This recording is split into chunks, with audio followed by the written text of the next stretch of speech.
राज्य क्षेत्र विधि संशोधन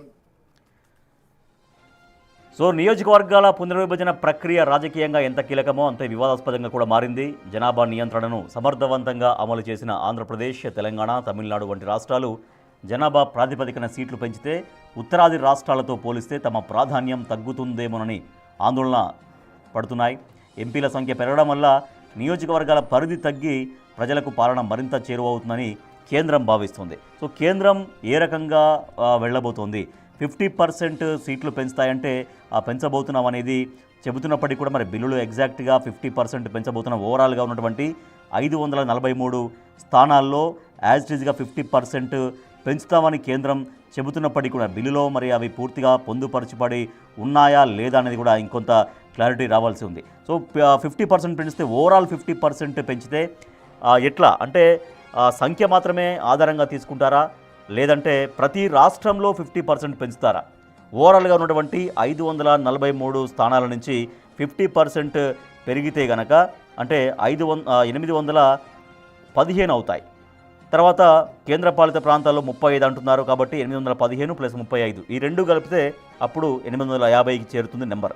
ఒకసారి 35 కేంద్రపాలిత ప్రాంతాల్లోని 35 కనుక కాసేపు పక్కన పెడితే ఉన్నటువంటి 815 గురించి మాట్లాడితే అంటే ఇప్పుడు 543 నుంచి 543లో 50% పెరగాలి. దాంతో ఆ సంఖ్య 815కు చేరుకుంటుంది.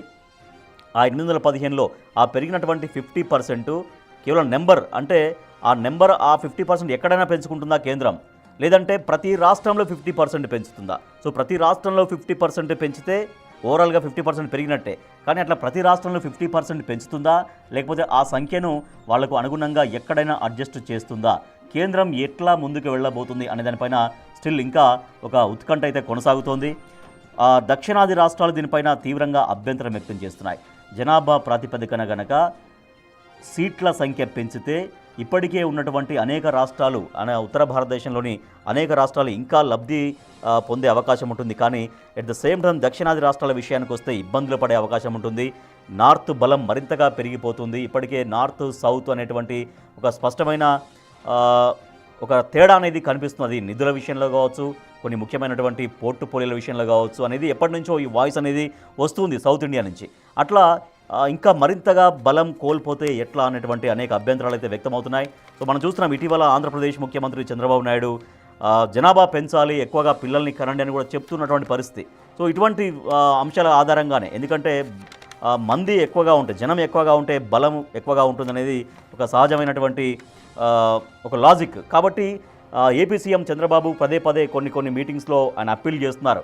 జనాభా సంఖ్య పెంచండి, 2-3 పిల్లల్ని కనండి, 3-4 పిల్లల్ని కూడా కనండి అంటూ కొన్ని సందర్భాల్లో పిలుపునిస్తున్నారు. ఎందుకు అంటే ఇటువంటి వాటికే ఉపయోగపడుతుంది కాబట్టి. జనాభా ఆధారంగా సీట్లు పెంచాల్సి వస్తే అప్పుడు రాష్ట్రాల జనాభా అప్పుడు చంద్రబాబు నాయుడు పిలుపునిస్తున్నట్టుగా ఒకవేళ భవిష్యత్తులో జనాభా పెరిగితే కనుక ఒక జనాభా ఆధారితంగా సీట్ల సంఖ్య పెంచితే ఇటువంటి అంశాల్లో అప్పుడు కొంత ఈజీగా ఉంటుంది. కానీ జనాభా నియంత్రణ పాటించింది. గతంలో కేంద్ర ప్రభుత్వం ఇచ్చినటువంటి పిలుపు మేరకు దక్షిణాది రాష్ట్రాలు సమర్థవంతంగా జనాభా నియంత్రణను పాటించాయి కాబట్టి ఇప్పుడు ఈ రకంగా కొంత ఇబ్బందులు ఎదుర్కోవాల్సి వస్తుంది. కాబట్టి జనాభా ప్రాతిపదికన జరిగితే దక్షిణాది రాష్ట్రాలు సీట్లు కోల్పోతాయన్న ఆందోళన వ్యక్తం అవుతున్నప్పటికీ కూడా ఆ రకంగా ఆందోళన పడాల్సిన పని లేదు, భయపడాల్సిన పని లేదు, అందరికీ సమంగా న్యాయం జరుగుతుంది సీట్ల విషయంలో అంటూ స్టిల్ కేంద్ర ప్రభుత్వం చెబుతూ ఉంది.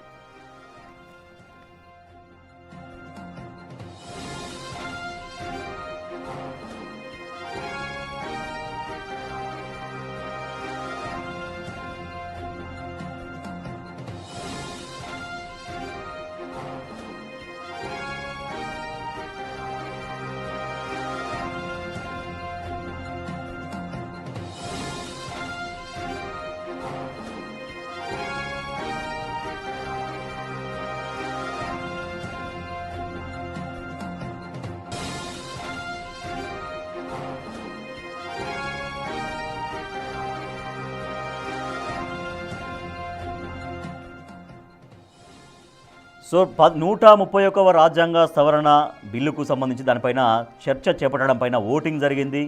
లోక్సభలో మొత్తం 333 మంది సభ్యులు ఓట్లు వేశారు.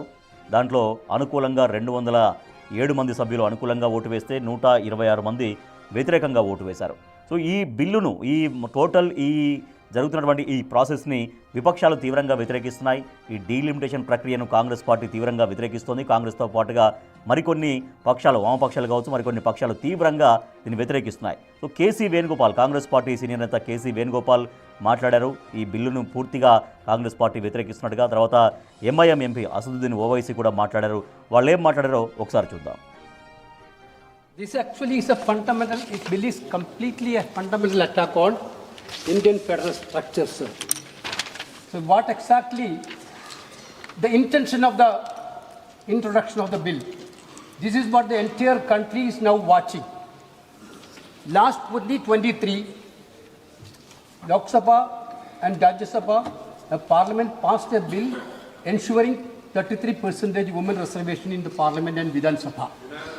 Sir, that point of time itself, Leader of Opposition Rahul Gandhi from here, Leader of Opposition of other house, Mr. Mallikarjuna Kharge ji, and former CPP chairperson Sonia Gandhi ji, and all other opposition leaders completely asked the government, yes, this women reservation has to be enforced in 2024 Venugopal elections. ji. Completely hijack that constitutional protection, and they want to put, sir, the bill is very clear, sir.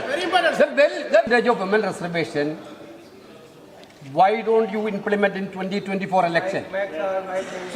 Sir, you only to cover up the 2029. That's why you bring the anti-constitutional bill. So, I think the minister has to withdraw this bill, sir. This is the minister has to withdraw the bill.